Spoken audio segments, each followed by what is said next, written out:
పాము మీ ఇంటికి వస్తే ఇది చల్లండి. మళ్ళీ రమ్మన్నా రాదు. పాము గురించి ఆలోచిస్తూనే ఏదో తెలియని భయం ఏర్పడుతుంది. అదే మన ఎదుట పాము కనిపిస్తే ఆల్మోస్ట్ ప్యాంట్లు తడిచిపోతాయి. అలాంటిది పాము మన ఇంట్లోకి వస్తే అసలు ఆ ఊహనే చాలా భయంకరంగా ఉంది కదా.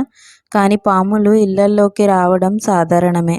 ముఖ్యంగా గ్రామీణ ప్రాంతాల్లో ప్రతి ఒక్కరూ ఇది ఫేస్ చేసే ఉంటారు. కొంతమంది ధైర్యంగా పామును ఎదుర్కొని దాన్ని తరిమివేయడమో లేదా చంపేయడమో చేస్తారు. కానీ ఇలా కాకుండా పాము ప్రాణాలు పోకుండా ఉండేందుకు ఒకే ఒక టిప్ పాటిస్తే చాలు. మీకు శ్రమ తగ్గుతుంది. అలాగే పామును చంపాల్సిన అవసరం కూడా ఉండదు.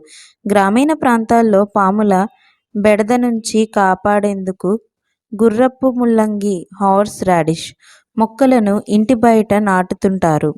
ఇది ఇంటి ముందు ఉంటే పాములు మన దరి చేరవని అంటుంటారు.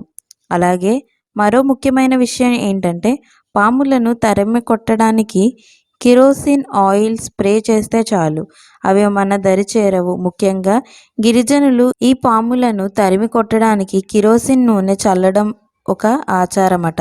పాములు కిరోసిన్ వాసనను కూడా ఇష్టపడవు. ఇది వాటిని ఇంటింటిని విడిచిపెట్టేలా చేస్తుంది. గిరిజన సమాజంలోని ఈ సాంప్రదాయ నివారణలు ఇంకా శాస్త్రీయంగా నిర్ధారించబడలేదు. అయినప్పటికీ వారు పాములను నివారించడానికి వారి సాంప్రదాయ జ్ఞానం, అనుభవంపై ఆధారపడతారు. పాములను తరిమి కొట్టడంలో ఈ చర్యలు ఎంతవరకు విజయవంతమయ్యాయో చెప్పడం కష్టం. కానీ గిరిజన సమాజంపై వారు నమ్మకం లోతైనది.